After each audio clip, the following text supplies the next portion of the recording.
Wal maqalatu tasi'atu wal isruna, dan maqalah yang ke-29, qala As-Sibli, berkata Syekh As-Sibli, Imam Sibli.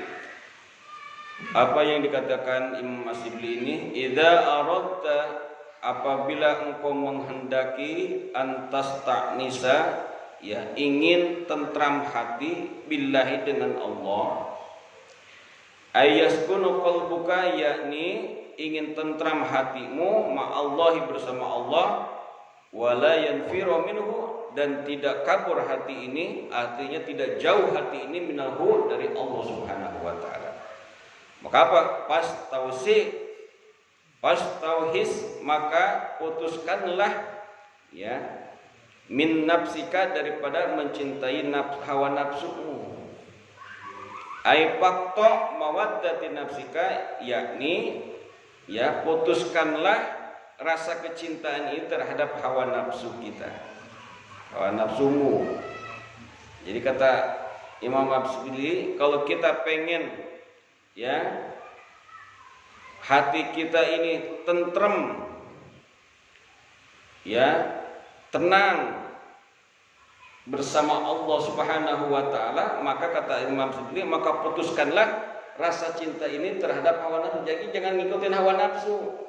Kalau kita pengen tentrem cinta kepada Allah, anteng kita cinta kepada Allah, ya, putuskanlah segala sesuatu yang bersifat, ya, menuruti hawa nafsu. Karena hawa nafsu mah begitu, malam Minggu, ya, malam Senin waktunya istirahat sama keluarga, betul. Tapi kita apa? Nggak turutin tuh hawa nafsu kita, memang begitu. Tapi kewajiban yang kita, ya, hadapi adalah apa? Oh, setiap malam Senin ada pengajian wajib hukumnya.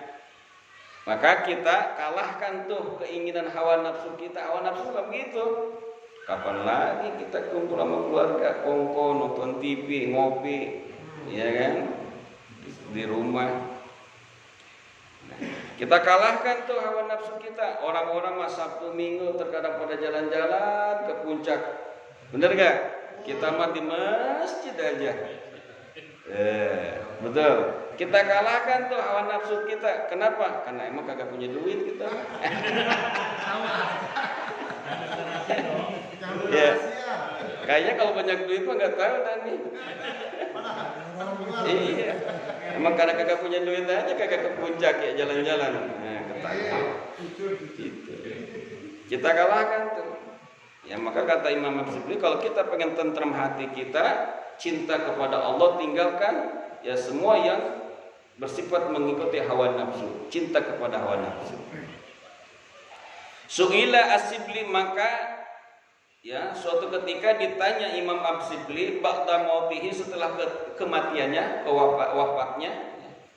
Tidak ada ulama lagi, ya, ulama yang lain ketika Imam As-Sibli meninggal dimimpikan oleh seorang ulama, ya, fil manami, di waktu mimpi. Faqala, maka Imam As-Sibli menjawab, ya.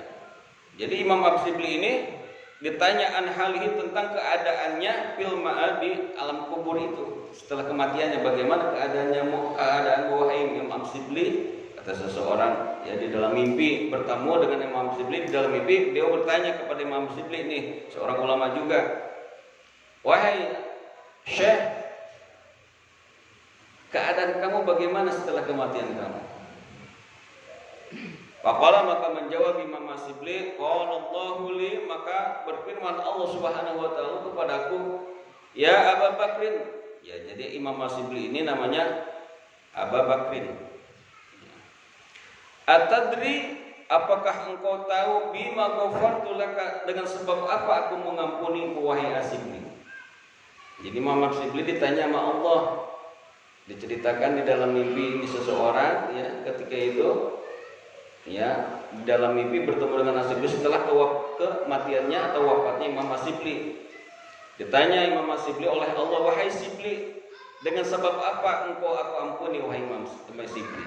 Kata Allah, qultu, maka aku menjawab, kata Imam Sibli, bisolihi amali, dengan kesalehan amalku, wahai Allah, wahai Tuhanku, ya Rabb, aku diampuni oleh Engkau karena amal solehku ya Rob.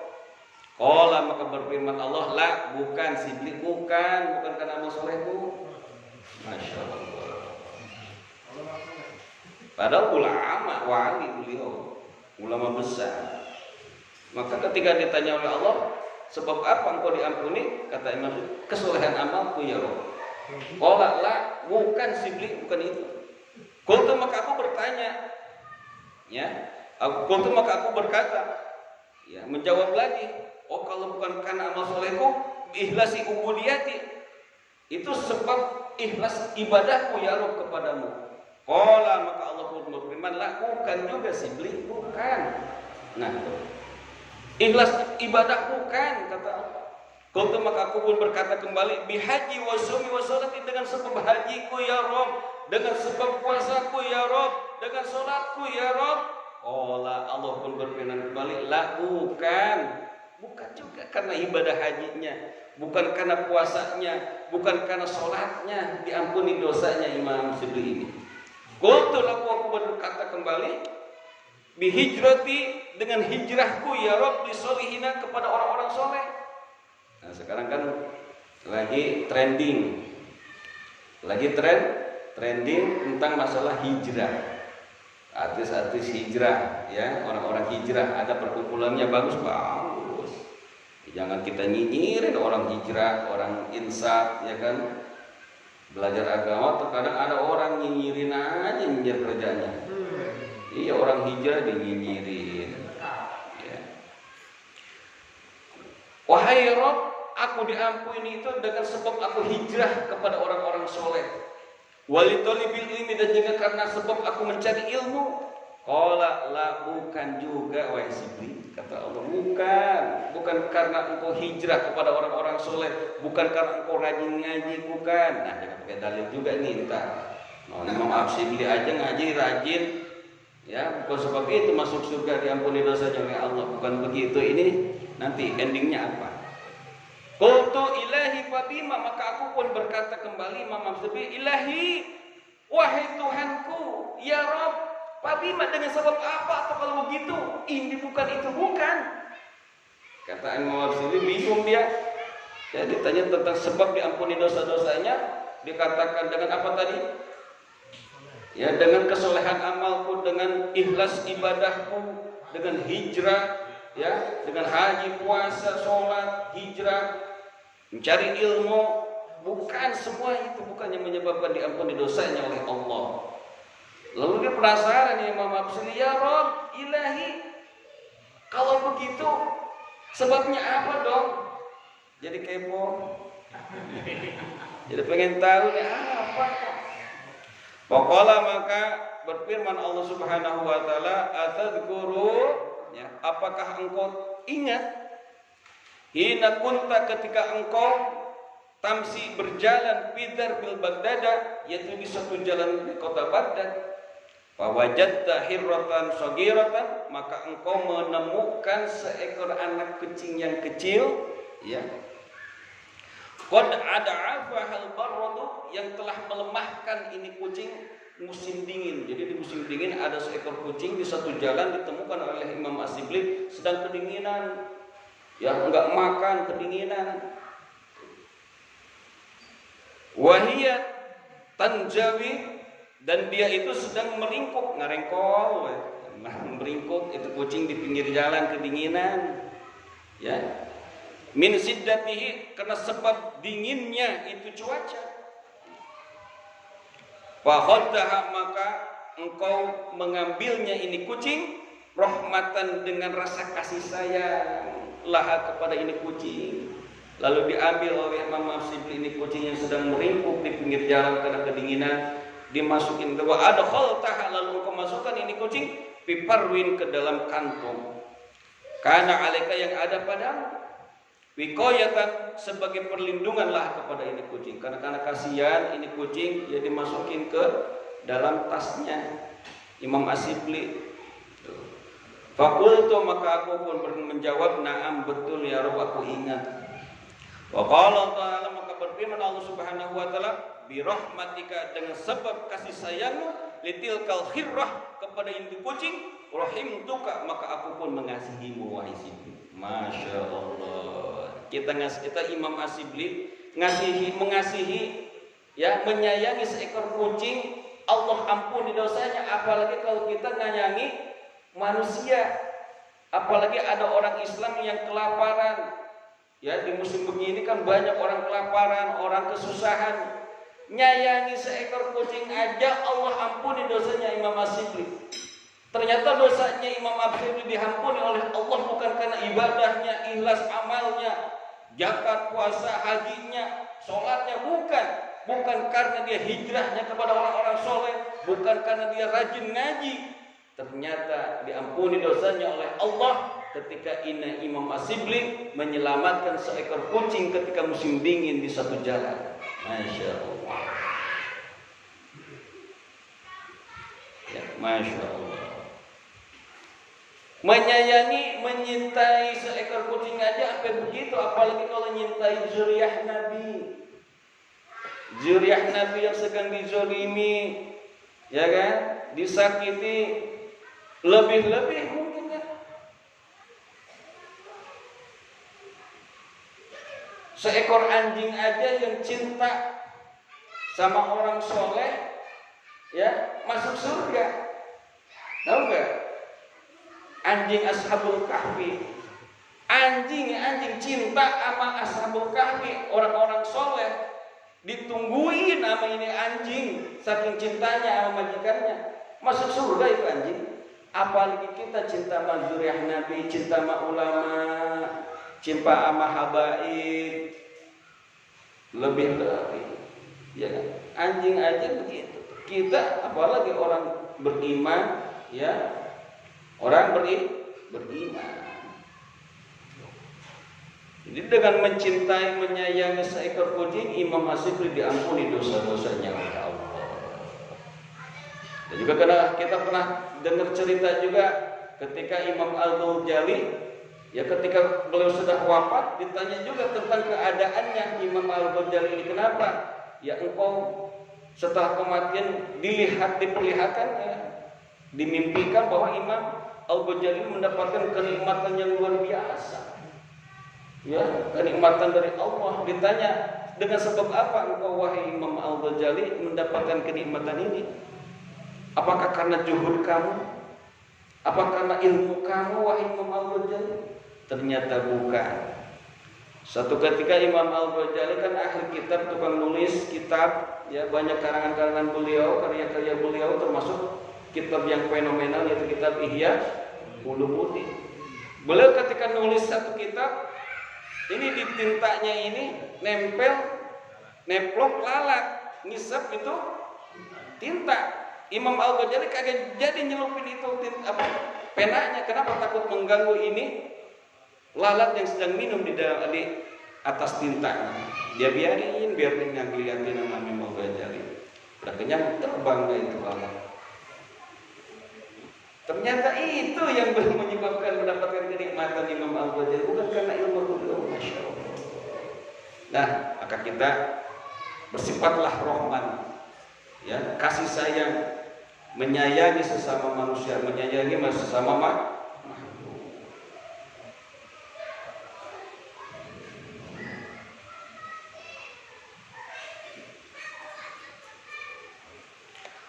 Wal maqalatu salasun, dan maqalah yang ke-30, qala Asibli, berkata Imam Asibli, lau duktum, jika kamu telah merasakan halawatal wuslah, ya, manisnya, lezatnya dekat dengan Allah. Wuslah ini, ya, wisol, nyambung kepada Allah, dekat kepada Allah. Ai qurba ma Allah taala, yakni dekat bersama Allah Subhanahu wa taala.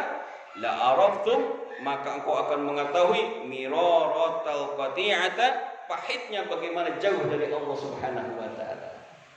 Ya, kalau kita udah merasakan lezatnya, nikmatnya ibadah kepada Allah, maka kita akan merasakan bagaimana pahitnya ketika kita tidak ibadah kepada Allah, putus hubungan dengan Allah.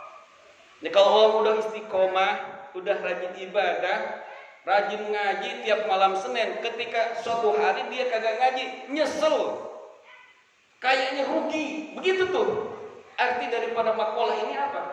Ketika orang sudah cinta benar-benar dengan ibadah kepada Allah, istiqomah dalam ibadah kepada Allah, suatu hari dia menipis ada halangan nggak bisa hadir, itu nyeselnya luar biasa. Kayak kita mau dapat BLT itu cuma 1 hari doang waktunya, tahu-tahu kita kelewat, nyesel nggak? Ini BLT 1 juta, umpamanya nih dapat 1 juta, ya kan? Itu waktunya cuma dikasih jatah 1 hari doang, tahu-tahunya kita kelupaan, kagak ngambil BLT, tahu-tahunya besok ditanya sama teman-teman udah ngambil BLT, lah emang kapan? Kemarin, waduh, rugi gua, kan begitu ya? Nih ibadah juga begitu, ketika kita sudah merasakan lezatnya keimanan, lezatnya bertemu dengan Allah, lezatnya beribadah dengan Allah kepada Allah, maka kita akan otomatis merasakan pahitnya ketika kita jauh putus dari Allah Subhanahu wa taala. Pernah merasakan nggak kalau 1 hari ya malam Senin nggak ngaji nih, nyesel? Ada nggak? Senang paling juga, alhamdulillah. Ya, kata ustadznya malam Senin besok mah libur dulu, saya ada acara, alhamdulillah. Lagi libur ya. Keren dulu, alhamdulillah, seneng banget. Kayak dulu kita SD begitu ya. Kita gurunya begitu. Besok ya libur sekolah, kenapa Pak? Bapak mau rapat dulu. Alhamdulillah seneng banget itu, ya Allah. Jadi kalau orang sudah benar-benar dekat dengan Allah tuh istiqomah ibadah kepada Allah, dia akan merasakan bagaimana putus ya ibadah kepada Allah.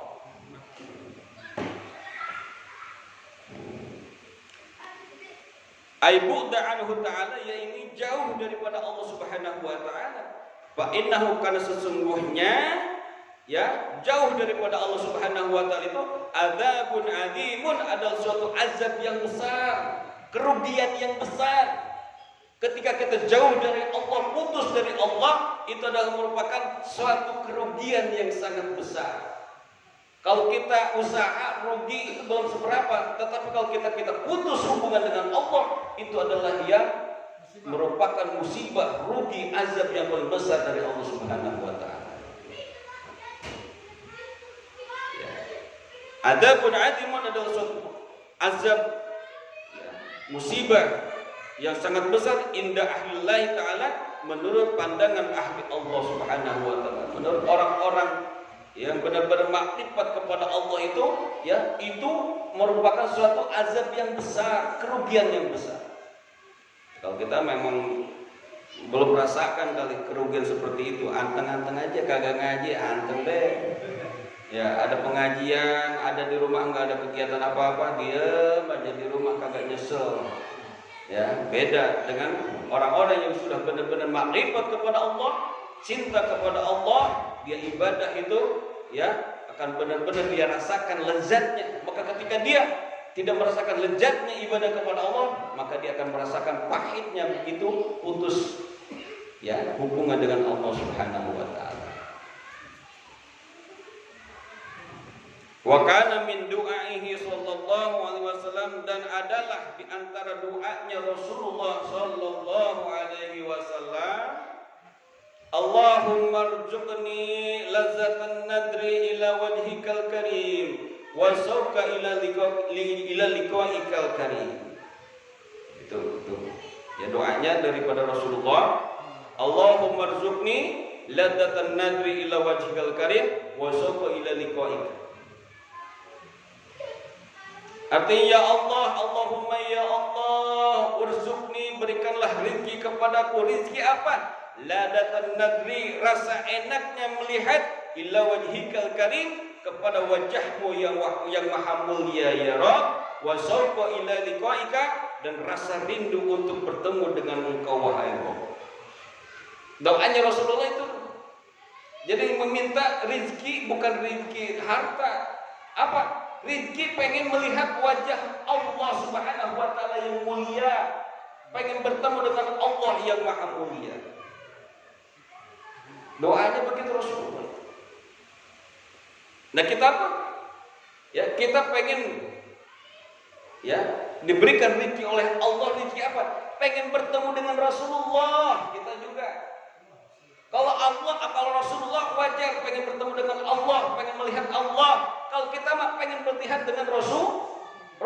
Kenapa? Ketika kita pengen melihat Rasulullah, otomatis kita akan berjumpa dengan Allah dan Rasulullah sallallahu alaihi wasallam. Maka kita minta apa? Pengen ketemu dengan Rasulullah. Ya, pengen bertemu dengan Rasulullah walaupun dalam mimpi. Karena mimpi bertemu dengan Rasulullah itu bukan bohongan. Itu beneran, nyata. Kalau kita mimpi bertemu dengan Rasulullah, itu benar, nyata bertemu dengan Rasulullah, bukan mimpi, bukan khayalan. Ya. Maka ada lagu yang sangat saya sukai itu dari almarhum Ustaz JP Al-Bukhari. Ya Rasulullah ya Habibullah, ku rindu padamu. Itu kalau saya mendengar itu, air mata saya menetes. Merasakan getaran dalam hati kita ini, pengen rindu kepada Rasulullah. Ya Allah, ya Rasulullah, Allahumma sholli ala sayyidina Muhammad. Alangkah indahnya hidup ini, andai dapat bertemu denganmu.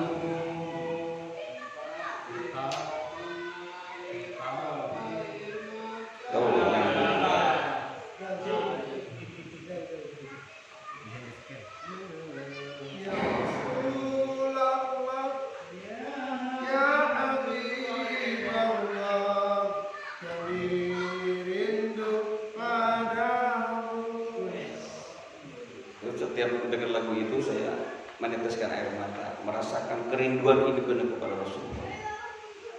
Walaupun kita banyak dosa, tetap kita pengen diakui umatnya oleh Rasulullah.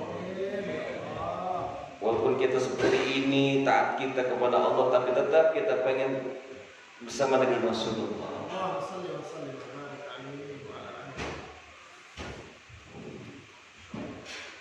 Banyakin sholat kepada Rasulullah sallallahu alaihi wasallam. Kalau kita ingin bertemu dengan Rasulullah, banyakin sholat kepada Rasulullah sallallahu alaihi wasallam. Al-babu salasiyun, ini bab ya munbihat yang tiga. Ya, nanti ada makalah-makalah isinya tiga. Wabihi, dan di dalam bab yang sulasi ini khomsun ada 5 wa khomsun ada 50 mau'idatan, kata-kata nasihat mau'idah. Jadi ada 55 mau'idah di dalam ya bab yang ketiga ini. Sab'atun, yang 7 mau'idah itu adalah ahbarun.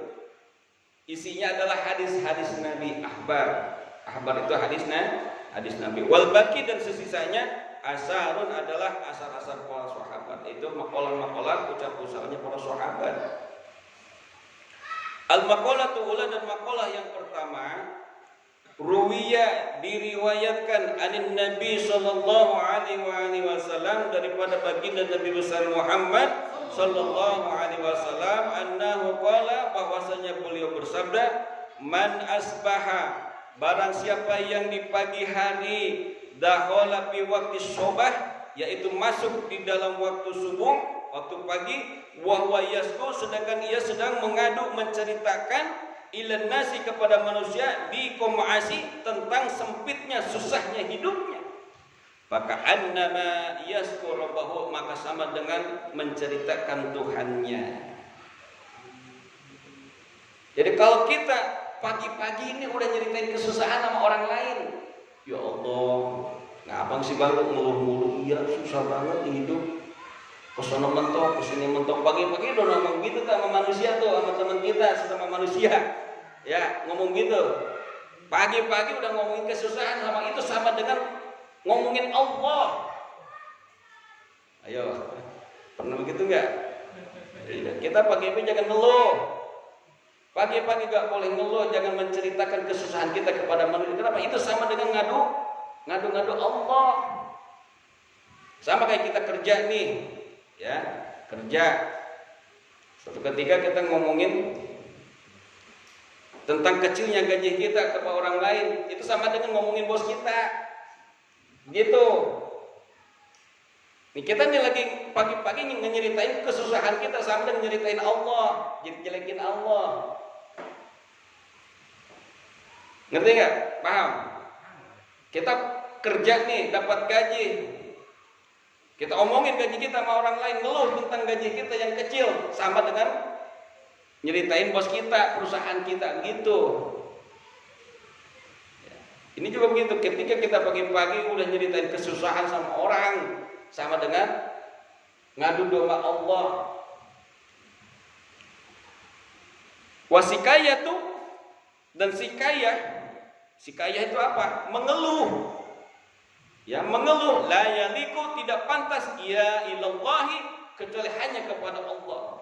Kita ngeluh itu nggak pantas kepada manusia, yang pantas hanya ngeluh kepada Allah.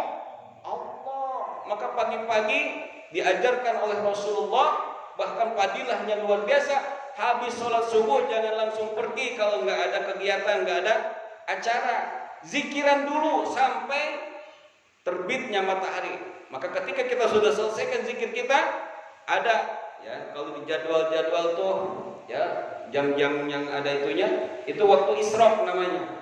Sampai waktu isyraq kita selesaikan zikir kita, lalu sholat 2 rakaat, sholat isyraq namanya. Itu pahala semoga dengan pahala haji dan umroh. Barang siapa yang sholat subuh berjamaah, lalu dilanjutkan dengan zikir sampai terbitnya matahari, langsung dia sholat isyraq, maka pahalanya sama dengan pahala haji dan umroh. Kira-kira nih udah pada mampu gak mau pergi haji? Mampu sih mampu Ustaz, ngantrinya lama banget, bener ya? Udah kalau begitu gampang, amalin aja ini. Habis sholat subuh zikiran. Jangan kita ngadu ngeluh kepada manusia, zikir kepada Allah. Ini habis sholat subuh. Saya kasih ini ijazah, kalau kita lagi susah sama juga susah. Cuma ya kenapa berbagi ilmu, kalau mau diamalin, amalin. Kalau pengen rezeki lancar nih, baca waqiah 1 kali, lalu baca ya karimu ya wadud 1000. Habis sholat subuh tuh, ya karimu ya wadud 15 menit Pak, ya karimu ya wadud 1000 15 menit saja. Tuh, kalau kita pengen lancar rezeki tuh, ya dikasih ijazah sama guru, baca waqiah 1 kali, langsung lanjut dengan baca asal musma, ya karimu ya wadud. Ya, saya ijazahin tuh, amalin. Jadi sebelum baca ya karimu ya wadud, baca dulu wallahu la ilaha illahu ya karimu ya wadud, ya karimu ya wadud. Tambah lagi sebelum sholat subuh, antara azan dan iqamah, sholat 2 rakaat, lanjut lagi baca apa? Tasbih 100 kali. Tuh, itu yang diajarkan guru saya juga, Al-Habib Almarhum Al-Habib Ali Ibn Abdurrahman bin Ahmad bin Abdul Qadir As-Segar. Bang ngajarin tuh. Kenapa dulu di zaman Rasulullah ada sahabat miskin ngadu kepada Rasulullah minta amalan, tuh amalin tuh. Kata Rasulullah, baca tasbih antara azan subuh dan iqamah subuh. Sebelumnya sholat dulu 2 rakaat. Sholat 2 rakaat sebelum subuh itu pahala khairum minad dunya wa ma fiha. Rakaatani qabla subhi khairum minad dunya wa ma fiha. 2 rakaat sebelum sholat subuh pahalanya sama dengan dunia dan seisinya. Maka kalau orang yang paling kaya itu adalah orang yang rajin sholat sunat sebelum subuh 2 rakaat, itu paling kaya nih. Bill Gates yang katanya itu orang kaya gara-gara menemukan Microsoft, ya kan? Itu paling kaya itu dia. Itu bukan enggak seberapa itu. Yang paling kaya itu adalah orang yang rajin sholat 2 rakaat sebelum subuh.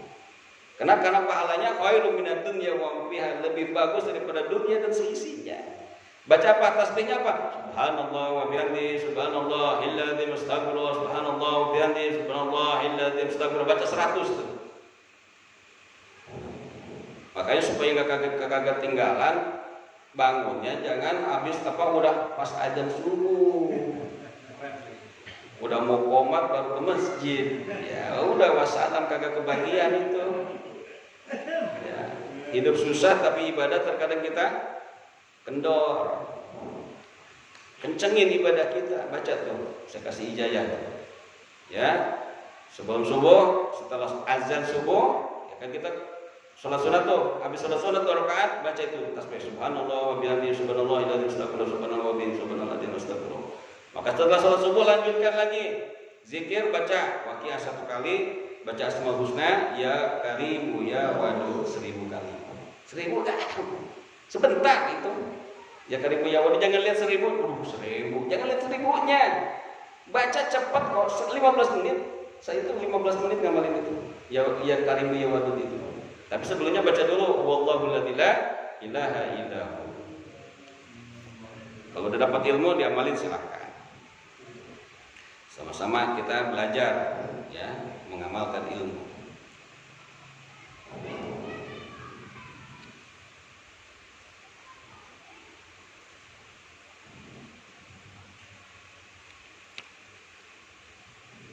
Fa innaha, karena sesungguhnya mengadu itu min jumlah doa adalah termasuk daripada jumlah doa. Ternyata kita mengadu itu, ngeluh itu termasuk doa. Kalau kita ngeluhnya susah mulu, doa itu, maka hidupnya susah mulu.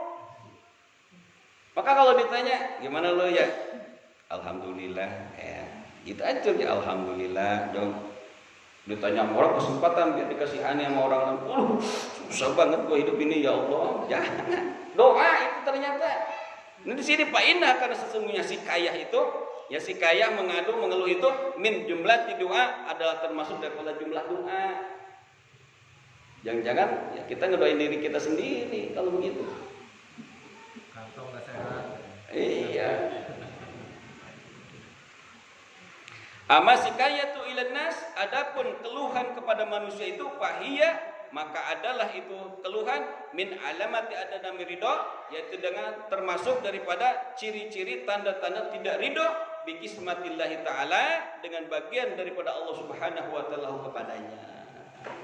Ternyata ketika kita mengeluh kepada manusia itu sama aja dengan apa? Itu merupakan ciri orang-orang yang tidak ridho dengan pembagian daripada Allah, daripada takdir Allah Subhanahu wa taala.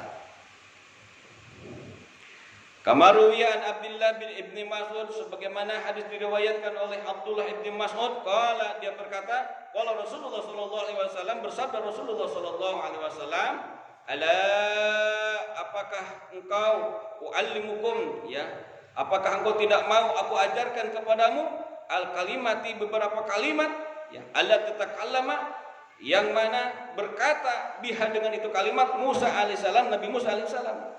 Kata Rasulullah kepada para sahabat, wahai sahabatku, apakah engkau tidak mau aku ajarkan kalimat-kalimat yang mana ini kalimat yang dibaca atau yang dikatakan oleh Nabi Musa alaihi wasallam.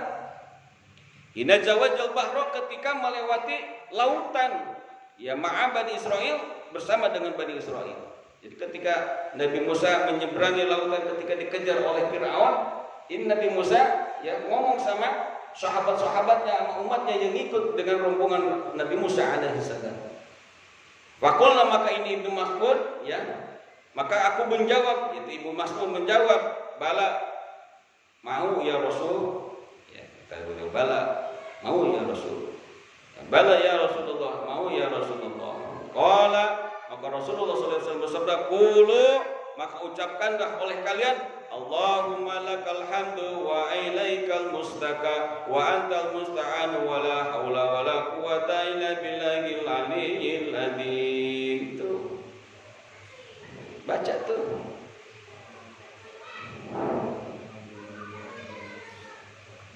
Banyak doa-doa nih, maka hafalin nih, hafalin ya.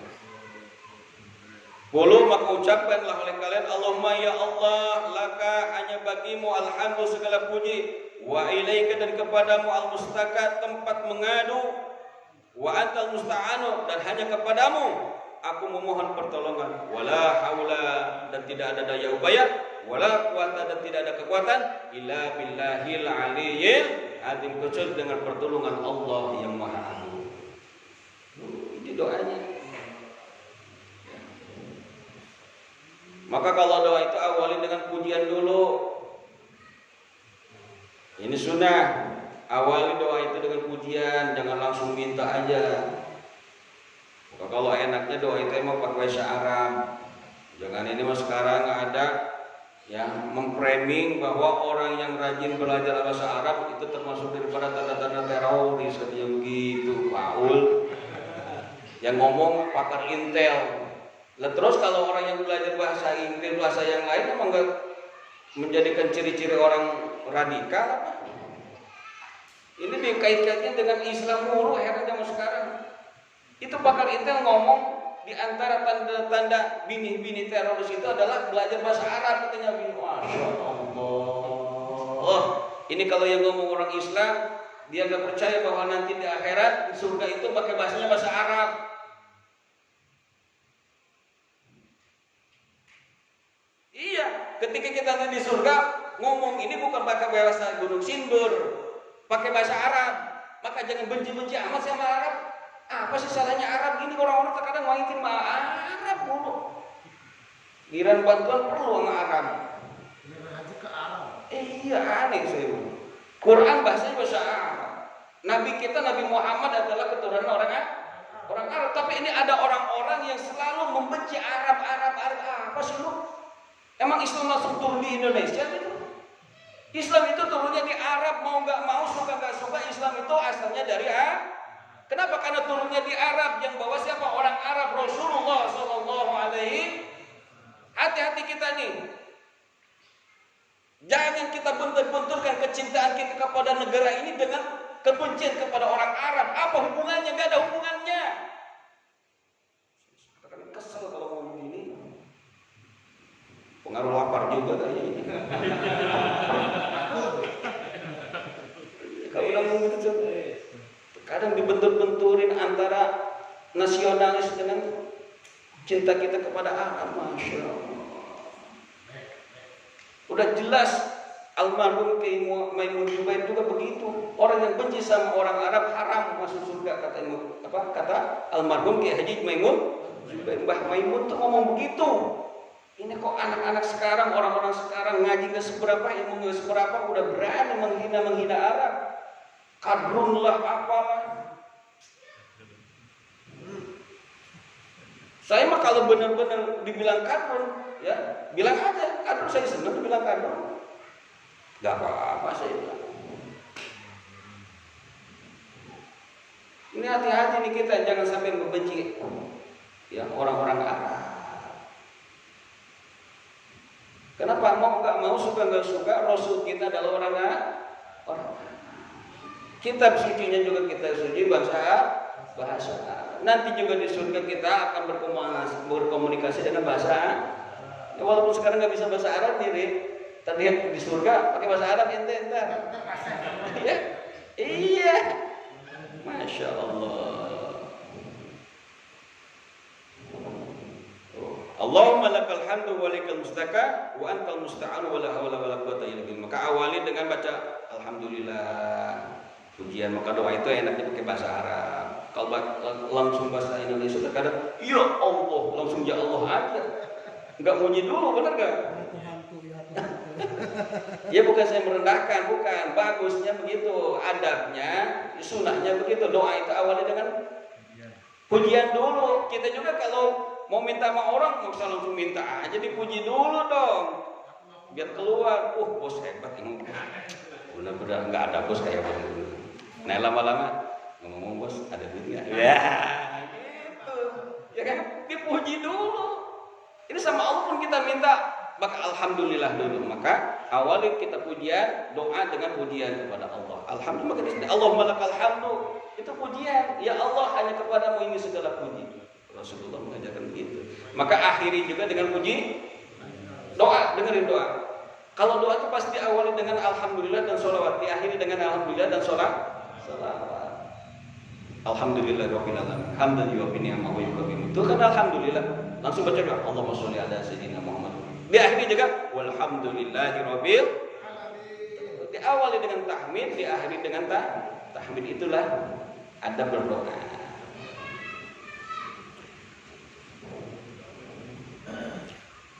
Qala al-A'masu, berkata A'mas, Syekh Akmas, "Fama taraktuhunna," maka ya, aku tidak pernah meninggalkan ini kalimat mundu samituhunna, ya, setelah atau semenjak aku mendengar ini kalimat min sakiki, daripada saudara kandungku Al-Asadi Al-Kufi, yaitu Syekh Asyadi Al-Kufi.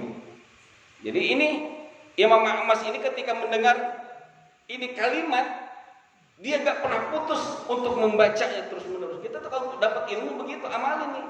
Contoh Imam Ahmad ketika mendengar ini kalimat Allahumma lakal hamdu wa ikal mustaka wal mustanu wa antal mustanu wala haula wala quwwata illa billahil azim, maka beliau tidak pernah putus untuk membacanya. Amalin tuh. Wahwa, dan hadis itu an Abdullah radhiyallahu anhu, daripada Abdullah radhiyallahu anhu, qala al-A'masyu, berkata Imam A'mas, atani atin, telah datang kepadaku seseorang yang datang fil mana, di dalam tidurku, yaitu di dalam mimpi. Faqala, maka ini orang berkata, ya Sulaiman. Jadi nama Imam A'mas itu namanya Sulaiman. Ya Sulaiman, wahai Sulaiman, zid, tambahkanlah olehmu fi bahdil kalimat, di dalam ini kalimat, wa nas'aluka ala fasadin fina wa nas'aluka salih amrina kulli. Jadi pandami lagi tuh, ditambahin lagi. Ya, ketika Imam A'mas, ya, beliau bermimpi, di dalam mimpi itu ada orang datang, ini ngajarin lagi, A'mas, tambahin lagi itu doa dengan kalimat apa? Nas'aluka, ya, ala fasadin fina wa nas'aluka salaha amrina kulli. Waman asbah, dan barang siapa yang di pagi hari aydahu lebih sobah, yaitu masuk di waktu subuh atau di waktu pagi hari, li umuri dunya, pada urusan-urusan dunia, hazinan, dia merasa prihatin, sedih, hidupnya susah.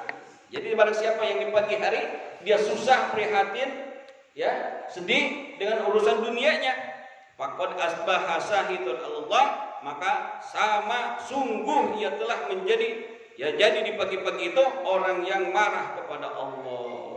Masya Allah. Jadi kalau kita udah pagi-pagi sedih dengan hidup kita yang susah, sama dengan marah kepada Allah. Ini belajar untuk apa? Bersyukur. Harus terus bersyukur. Wal makna, dan artinya, man hazina al umuri dunya, barang siapa yang prihatin, sedih atas urusan dunia, faqad ghadiba Allah, maka sama dengan dia marah kepada Allah. Li'annahu, karena sesungguhnya, ya, lam yarda, dia tidak ridho bi qada'illahi ta'ala, dengan qadanya Allah, ya, keputusannya Allah. Walam yasbir ala balaihi, dan dia termasuk, ya, orang-orang yang tidak sabar atas apa? Ujian dari Allah. Walam yu'min, dan dia tidak beriman biqadarihi, dengan takdirnya Allah, dengan kepastian dari Allah. Li'anna kullama waqa'a fid dunya, karena sesungguhnya setiap sesuatu yang terjadi di dunia ini, bahwa biqada'illahi ta'ala, adalah merupakan dengan kodoknya Allah, keputusannya Allah, wa qadarihi, dan dengan takdirnya Allah. Kita harus percaya qada dan qadarnya dari Allah. Oh, Allah sudah menakdirkan begini. Ya, gitu. Jangan kita ngeluh. Wa man tawaddu'a, barang siapa yang tawadhu, rendah diri, ligoniyin, ya, kepada orang kaya, liginahi, karena kekayaannya, faqad dahaba sulusa dinihi, maka telah lepas atau telah hilang sepertiga daripada agamanya. Masya Allah. Sulusa dinihi itu akan sama dengan lepas, hilang 2/3 daripada agamanya.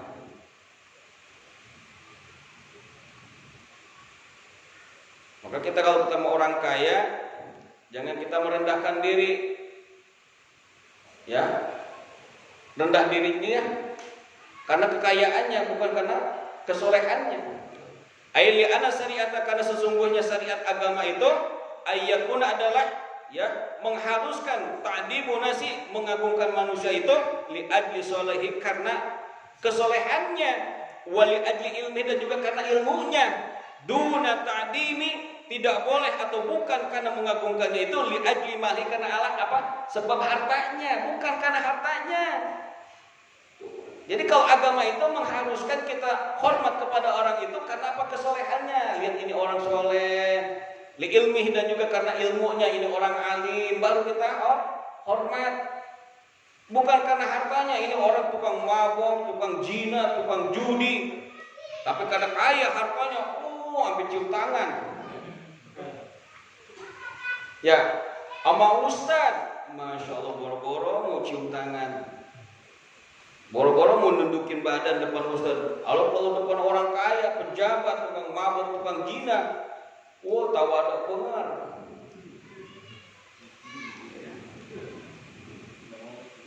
Kenapa? Pak Innaman akroma, ya Pak Innaman, karena sesungguhnya manusia akromal mala, ya yang memuliakan harta benda, ahanal ilma, maka dia akan menghinakan ilmu, wasolahi dan juga wasolihan. Jadi kalau orang udah memuliakan, mengagungkan harta, ya maka dia akan menghinakan ilmu dan kesolehan.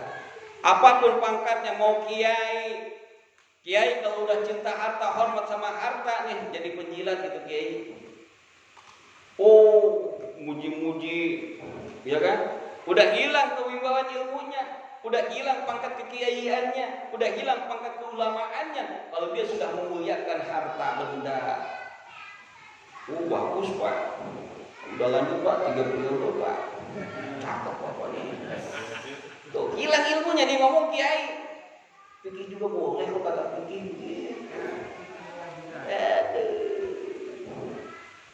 Ya, hilang ilmunya, udah gak ada wibawa itu orang. Maka wibawa akan menghinakan ilmunya. Kalau orang udah memuliakan harta benda, maka akan menghinakan ilmunya nih.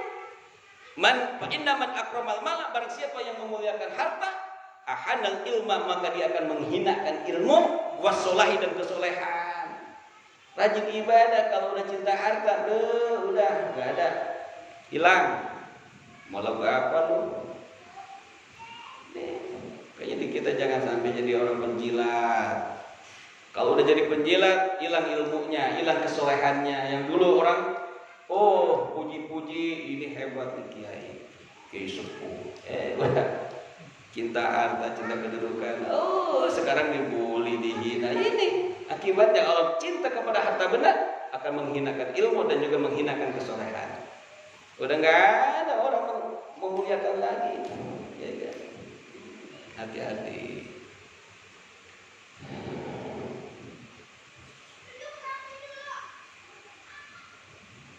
Qala Sayyidi Abdul Qadir Jailani, wallahu a'lam bishawab, rabbi zidna ilma warzuqna fahma. Jadi terjadinya menjadi orang menjilat ya diakibat karena dia cinta harta benda. Maka ya dia selalu menjilat dan menjadi ya orang-orang yang selalu menyenangkan bosnya, ABS. Asal bapak senang, asal bos senang, asal baginda senang, kan ABS itu gitu ya. Dipuji-puji mulu, ya Allah, hilang ilmunya, hilang kewibawaan ilmunya, hilang kewibawaan usulnya. Kita mudah-mudahan dijaga oleh Allah Subhanahu wa taala. Mudah-mudahan kita diberikan keistiqomahan oleh Allah Subhanahu wa taala. Dan mudah-mudahan pengajian kita selalu diberkahi oleh Allah Subhanahu wa taala. Mudah-mudahan orang-orang yang sekarang mendengar baik dimanapun berada, Allah gerakan hatinya sehingga dia bisa hadir bersama kita, kumpul di sini di majlis ya, di taman surga, ya di taman pengajian. Amin ya Allah ya rabbal alamin. Al-Fatihah.